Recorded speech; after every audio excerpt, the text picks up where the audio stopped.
November 11th, just another chapter in my life vlog, what Veterans Day means to me. Hello, Jason. This is my log for Veterans Day. Happy Veterans Day. You've probably heard that in your travels today. I know I have. Often on the island here, I get asked if I'm a veteran. It's like a customer service thing they do. Oh, happy Veterans Day. But I tend not to think of Veterans Day that way. I tend to remember the veterans, past and present, the ones that have passed on, and the ones that are here still struggling day to day. And actually, if memory serves me correctly, in my military history, on the 11th hour of the 11th day of the 11th month, the Great War ended, and this was Armistice Day. I believe the president at the time wanted it to be celebrated as such, like this is an end to the greatest of wars, and may we never have this again. Of course, less than a generation later, World War II happened. But on this day, I often think of the men that are in my life, or were in my life, and who served. The first one, my grandpa, paternal grandfather, and he served in World War II, and he never really said much about it.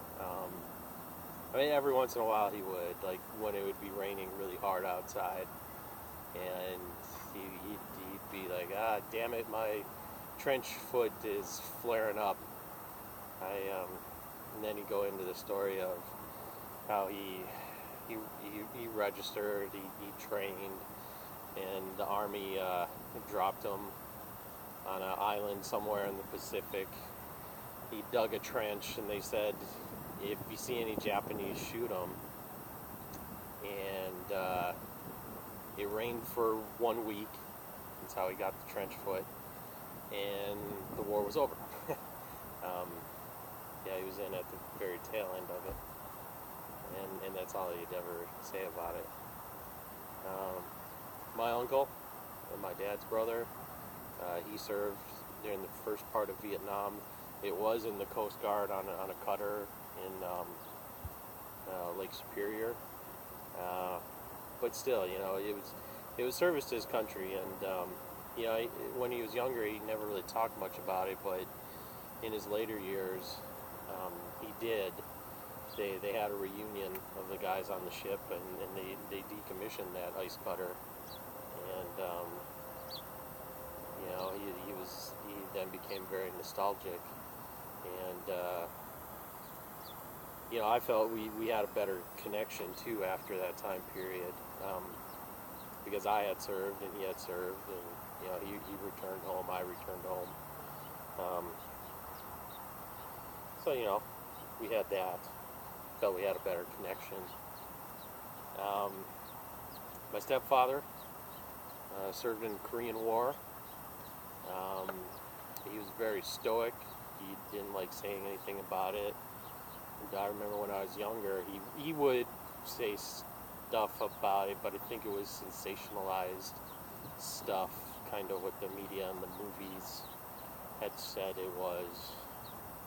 He liked to say he was the first of the Navy frogmen or something like that, and I thought it odd, but you know, I just went with it. And actually, when I returned from the Air Force in 2002, and he was hospitalized, he actually told me what actually happened, that he served on a ship, and he went on shore leave one weekend, and he came back after the weekend passed, and his ship had been sunk in the harbor, sabotage, or a terrorist terrorist attack, so to speak. And that was that. You know, he never said anything else about it.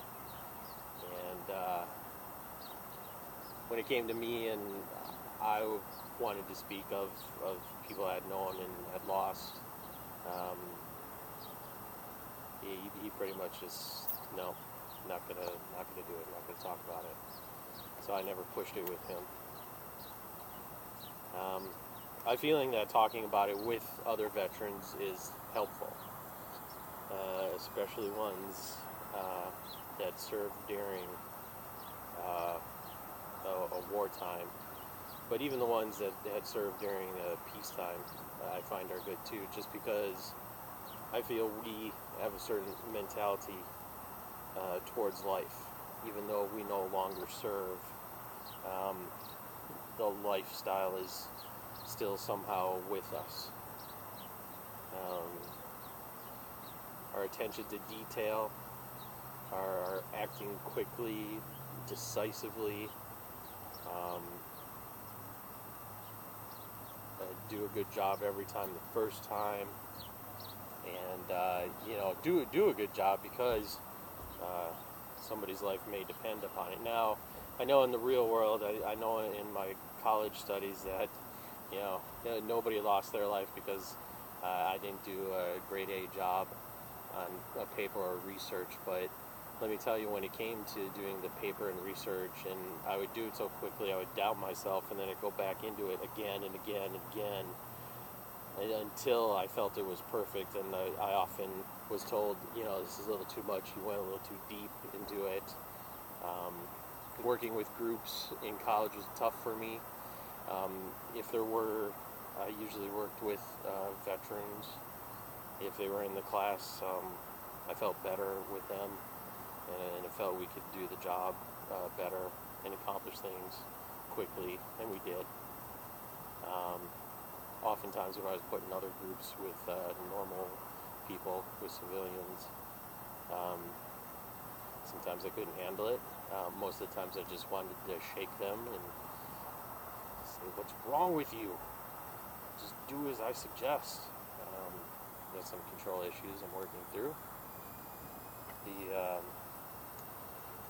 And the same thing goes now when I'm working. Actually, the boss often tells me, you don't have to do this so perfect. You don't have to, it isn't that, you don't have to do it that beautiful.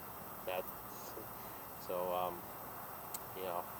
I'm often reminded by the civilians that I work with, not in the military anymore,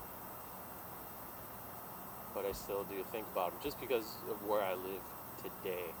I live with a bunch of veterans, and a lot of them are guys that have come back from recent action in Afghanistan and Iraq. And boy, I really wish they would talk it out.